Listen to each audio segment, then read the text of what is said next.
Hi students, in the previous video I discussed with you about how we can identify cations and anions, and in this video I am going to discuss how we can differentiate between acidic and alkali solution through chemical test. Keep watching. Identification of acidic and alkaline solutions. Acidic solutions and alkaline solutions, they both can be identified by the action of indicators on them. They can be chemically distinguished by their characteristic reactions. Now, we have some preliminary tests that we can use on that. Preliminary test is to add some indicators. Okay, let us take two solutions. Assume that solution A is an acid and we have solution B as a base, or we have two solutions. Okay, A and B. Now divide each of the solution into four different portions. That means solution A is put into four parts and solution B also put into four parts. Okay, we will take one part at a time, solution A and solution B. Okay, now let's test what we will do first. First we will do the indicators. We have already seen what are indicators. In the previous video I have discussed about indicators. If you have not understood, please go and see that video. Now in the first test tube, what we'll do, we'll take one strip of blue litmus and dip it in solution A. One portion of solution A. We have divided into four portions. First portion, solution A, dip blue litmus, and also we dip it into solution B. Both are in different test tubes. You are dipping blue litmus. What happens now? The observation, blue litmus turns red in solution A. Blue litmus turns red in solution A. What does it mean? Solution A is acidic. Blue turns red means acidic. Right? And no visible change appears in the litmus paper in solution B. That means, what does it mean? Solution B is not an acid. It may be neutral or it may be basic. It is not turning, right? Now we will do the second test. Again, take the second portion of solution A and B. This time you take a strip of red litmus paper.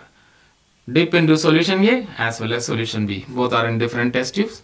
Now see, no visible change takes place in solution A. What does it mean? Red is not turning blue means solution A is not alkaline. And here red litmus turns to blue means solution B is alkaline. Okay, so from these two things we understand solution A is acidic. Here it says it is not alkaline. Here it says it is not acidic. B is not acid. And here it says B is alkaline. Okay, so you have some idea about it. Now we'll continue with this indicator test. The next test is add a drop of phenolphthalein. Again we are taking solution A and B in two different test tubes.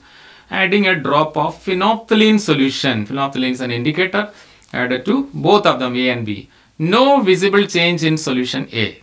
That means solution A is not alkaline. We know phenolphthalein turns pink in alkaline solutions. Okay. Solution B turned pink. That means solution B is alkaline. Okay. So we can test like this. Then the next test we can perform is again taking two portions of solution A and B.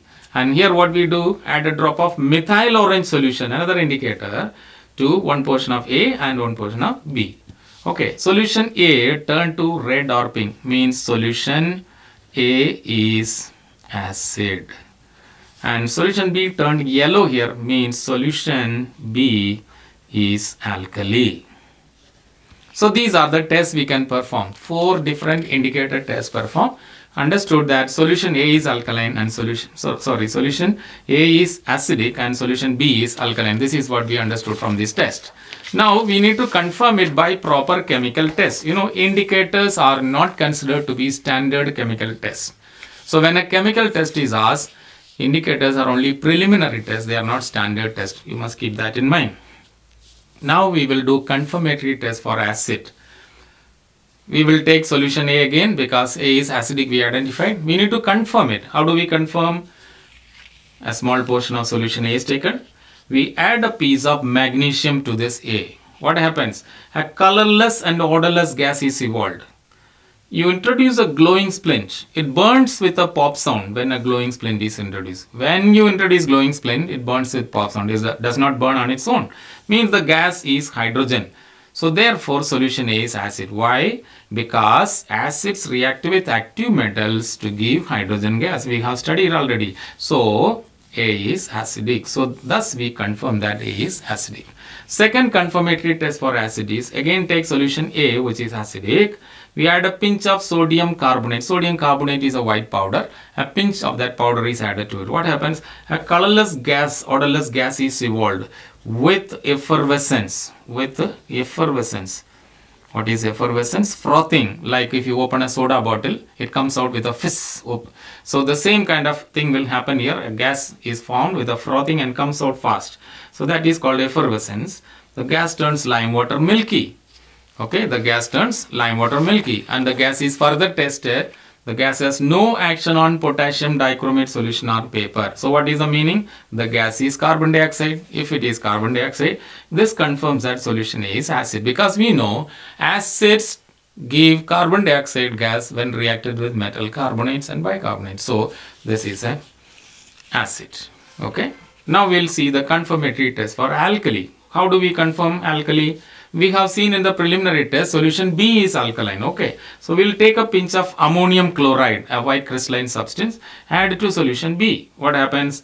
A colorless gas with characteristic pungent odor, very difficult to breathe, such a pungent odor gas which is poisonous is coming out. You dip a glass rod in corn HCl and introduce to the gas. What you get? You get dense white fumes. Dense white fumes are formed. This means that the gas is ammonia. What does it mean? It means that the gas is ammonia. And therefore, we know it is alkaline. We can do one more test. A filter paper soaked in Nessler's reagent can be introduced to the gas. The paper turns brown. This again shows the gas is ammonia. Therefore, the solution B is alkaline. It is confirmed. Second confirmatory test is adding a few drops of copper sulfate solution to solution B. What will happen? You get a whitish blue precipitate. Copper hydroxide is formed. This confirms the presence of OH minus ions. That means solution B is alkali. So this is how we can confirm a solution whether it is alkaline or acidic. First we will do the indicator test to identify, preliminary test, and then we will perform chemical test, 2 chemical tests on each of them, by which we confirm that the solution A is acidic and solution B is alkaline. So students, I hope you understood how we can identify acidic and alkaline solution. Now you can subscribe the channel and keep watching it again. And the next video I will be discussing about the other test that comes under analytical chemistry, like copper oxide and manganese dioxide, how we can differentiate them. Thank you.